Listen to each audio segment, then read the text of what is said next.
Hello, everybody. How are you all? I hope you all are very fine and safe at home. So, yes, I am here again with another vocabulary session. So, what we waiting for? Let's proceed. Today's first word is lax. L-A-X. Lax. This word is adjective. ठीक है, ये एक word adjective है और इसका मतलब क्या होता है? इसका मतलब होता है नॉट स्ट्रिक्ट, नॉट स्ट्रिक्ट, और यू कैन से नेग्लिजेंट। ठीक है, नेग्लिजेंट भी बोल सकते हैं इसको, या हिंदी में आप बोलो विच इज़ समथिंग लूज। ठीक है, अब जो बहुत लूज हो चाहे किसी कुछ चीज़ करने में, तो वो आपका होता है लैक्स। ठीक है, एग्जाम्पल समझते हैं इस वर्ड को। अगर एग्जाम्पल आप देखते हो तो अच्छे समझ में आ जाएगा। The security at the airport seemed lax। क्या मतलब हो गया, समझ में आ रहा होगा। The security at the airport seemed lakhs, मतलब जो सिक्योरिटी है, जो एयरपोर्ट पे जो सिक्योरिटी वो कैसे दिख रही है, वो लैक्स है, वो नॉट स्ट्रिक्ट, मतलब स्ट्रिक्टनेस है ही नहीं उधर। ठीक है, इस तरह की वहाँ पर जो है सिक्योरिटी अभी इस वक्त है। ठीक है, सिनोनिम देखते हैं इस वर्ड का क्या हो सकता है। सिनोनिम देखते हैं।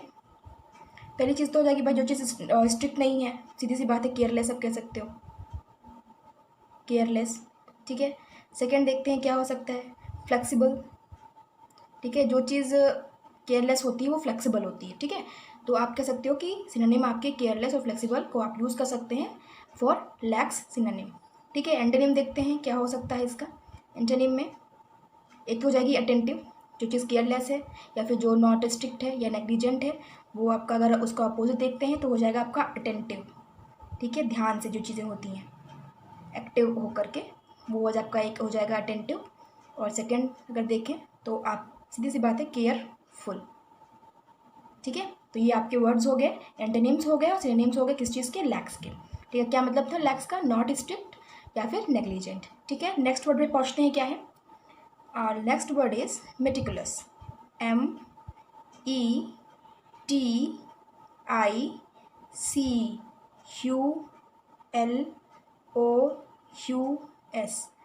मेटिकुलस, मेटिकुलस आपका ये भी एक एडजेक्टिव वर्ड है और इसका मतलब क्या होता है, सीधे से बात है, इसका मतलब होता है केयरफुल, केयरफुल।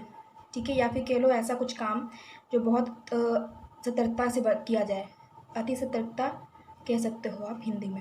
ठीक है, एग्जाम्पल समझिए। ये ऐसे वर्ड्स हैं जो आपके बेसिक अभी डेली रेगुलर चीज़ों में यूज़ हो रहे हैं। अगर आप एडिटोरियल देखते हो या फिर द हिंदू देखो, जो अच्छा माना जाता है paper exams point of view को तैयार करने के लिए वोकाबलरी, उन्हीं में से ही मैंने ये वर्ड्स आज के लिए हुए हैं। तो ये सारे वर्ड्स बहुत चल रहे हैं आप पेपर्स में, पेपर जो भी एक्टिव न्यूज़ रहती हैं वहीं से आपके पेपर्स ही बनते हैं। ठीक है, तो ये वर्ड्स आपके लिए आगे बहुत बेनिफिशियल होने वाले हैं। ध्यान देते हैं वापस से। मेटिकुलस के क्या हो सकता है sentence,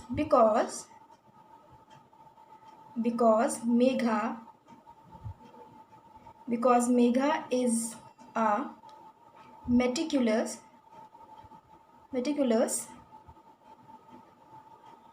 cleaner, every corner of her house is spotless. बहुत इजी सेंटेंस मैंने दिया है, समझ में आ गया होगा आपको मतलब क्या होगा।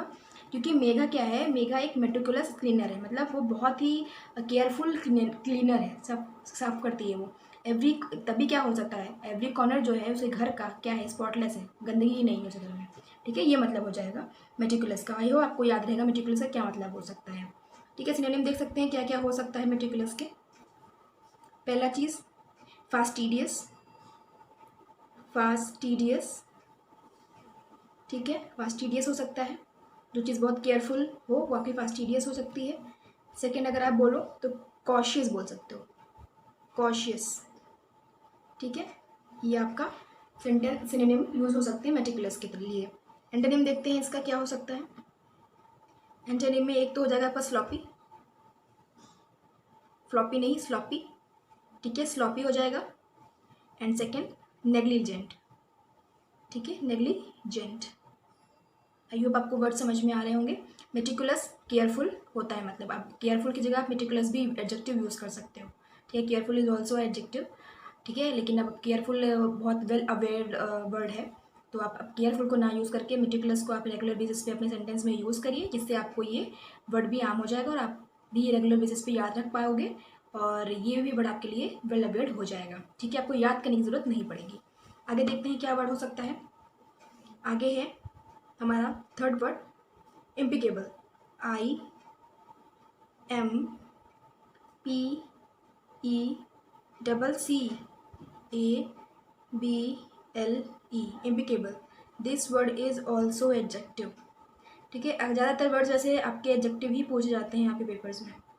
आप देख रहे होंगे मैं लगातार एडजेक्टिव ही वर्ड्स आपको दे रही थी, बट जो पेपर्स वगैरह इस वक्त जो भी चीज़ें न्यूज़ आती हैं वो ज़्यादातर एडजेक्टिव्स ही होते हैं, ठीक है।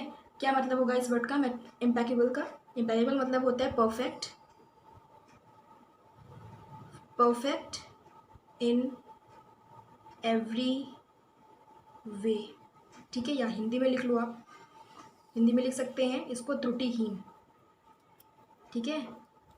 ऐसा कुछ या फिर ऐसी कोई चीज़ जो बिल्कुल परफेक्ट है, हर तरीके से वो परफेक्ट है, उसमें किसी भी तरह की त्रुटि नहीं है, किसी भी तरह की कोई गलती है ही नहीं, दैट इज़ इम्पैकेबल, ठीक है। एग्जाम्पल समझते हैं क्या हो सकता है इसका। एग्जाम्पल्स देखते हैं। After a long time, after a long time, without a scratch, this car is in impeccable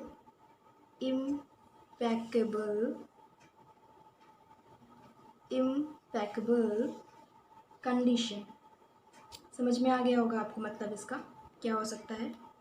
after long time, बहुत समय बाद भी, विदाउट अ स्क्रैच, एक भी स्क्रैच नहीं है, this car is in impeccable condition, वो ये जो कार है वो इम्पैकेबल कंडीशन में है। इम्पैकेबल मतलब परफेक्ट है हर तरीके से अभी भी वो, जबकि समय बहुत हो चुका है उस कार को लिए हुए, ठीक है।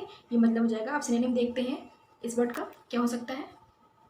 सिनोनिम हो जाएगा आपका इम्पैकेबल का, एक तो हो जाएगा फॉल्टलेस, ठीक है, फॉल्टलेस चीज़ हो जाएगी, जो चीज़ बिल्कुल त्रुटिहीन होती है वो फॉल्टलेस हो जाएगी, एक तो तीसरी हो जाएगी, और एक हो जाएगा आपका अनब्लेमिश्ड, अनब्लेमिश्ड। इसका मतलब भी यही होता है कि जो चीज़ बिल्कुल परफेक्ट हो, ठीक है, उसका मतलब भी होता है अनब्लेमिश्ड, ठीक, ऐसा कुछ होता है आपका। ब्लेमिश्ड मतलब होता है जो चीज़ गलतियों से भरी हुई हो, और अनब्लेमिश्ड मतलब होगा जो चीज़ त्रुटिहीन है, ठीक है। एंटोनिम देखते हैं क्या हो सकता है आपका। इम्पैकेबल का एंटोनिम देखते हैं। सस्पिशियस हो जाएगा एक तो, सस्पिशियस, ठीक, और सेकंड आप कह सकते हैं करप्ट, करप्ट आप यूज़ कर सकते हो। इन दोनों वर्ड्स को आप एंटोनिम की तरह यूज़ कर सकते हैं इम्पैकेबल के, क्यों? क्योंकि इम्पैकेबल मतलब ही होता है परफेक्ट इन एवरी वे, ठीक है। और जो परफेक्ट नहीं है वो क्या हो जाएगी, सस्पिशियस हो जाएगी, संदेहजनक हो जाएगा, और दूसरा करप्ट हो जाएगा, ठीक है। ये आपके एंटोनिम्स आप यूज़ कर सकते हैं आपके इम्पैकेबल वर्ड्स के लिए।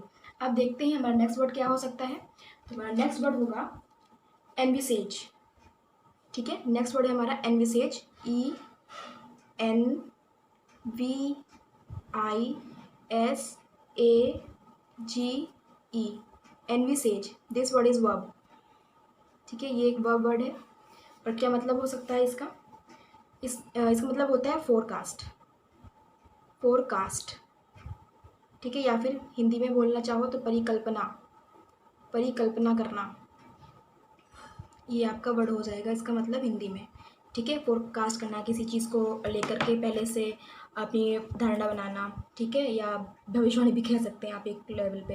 एग्जाम्पल देखा जाता है इसका क्या हो सकता है। It is envisaged, it is envisaged that the lockdown Okay, the lockdown or unlock period during COVID-19 will be over at the end of this year. ठीक है, हालांकि ये सेंटेंस आपका बहुत बड़ा हो गया लेकिन बहुत ईजी है. It is envisaged that the lockdown or unlock period during COVID-19 will be over at the end of this year.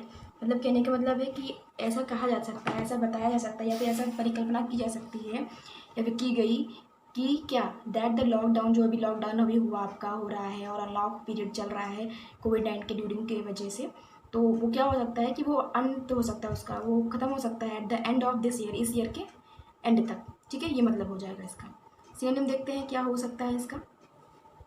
Envisages का सिनोनिम क्या हो सकता है. एक तो आपका सीधे सीधे हो जाएगा प्रिडिक्ट, किसी चीज़ को प्रिडिक्ट करना, भविष्यवाणी मैंने पहले बताया. ठीक है, वो हो जाएगा आपका फोरकास्ट, मतलब सिनोनिम आप बोल सकते हो प्रिडिक्ट. सेकेंड, फोरसी बोल सकते हो आप, foresee which means also forecast. ठीक, एंटोनिम देखते हैं क्या हो सकता है. डिसरिगार्ड बोल सकते हो आप, सीधा सीधा डिसरिगार्ड बोल सकते हो, डिसरिगार्ड. And second, ignore. भाई कोई चीज़ आपको बताई गई, सपोज अब कैसे हो सकते हैं ये दोनों वर्ड्स. कोई चीज़ आपको बताई गई फोरकास्ट, या फिर किसी चीज़ को परिकल्पना कर रहे हो, ठीक है, उसको या तो फिर आप मानोगे या तो फिर नहीं मानोगे. मानोगे तो प्रिडिक्ट करोगे ना, नहीं मानोगे तो वो चीज़ को बिल्कुल आप डिसरिगार्ड कर दोगे, आप बिल्कुल बोलोगे ही नहीं, वो चीज़ ऐसी हो ही नहीं सकती या होगा ही नहीं. और इग्नोर भी आपका सेम हो जाएगा आपका एंटोनिम. इस तरह से इनविसेज का आपका एंटोनिम ये दोनों यूज़ कर सकते हैं आप. ठीक है, नेक्स्ट वर्ड पे पहुँचते हैं. हमारे नेक्स्ट वर्ड क्या हो सकता है. Our next word is raging, RAGING.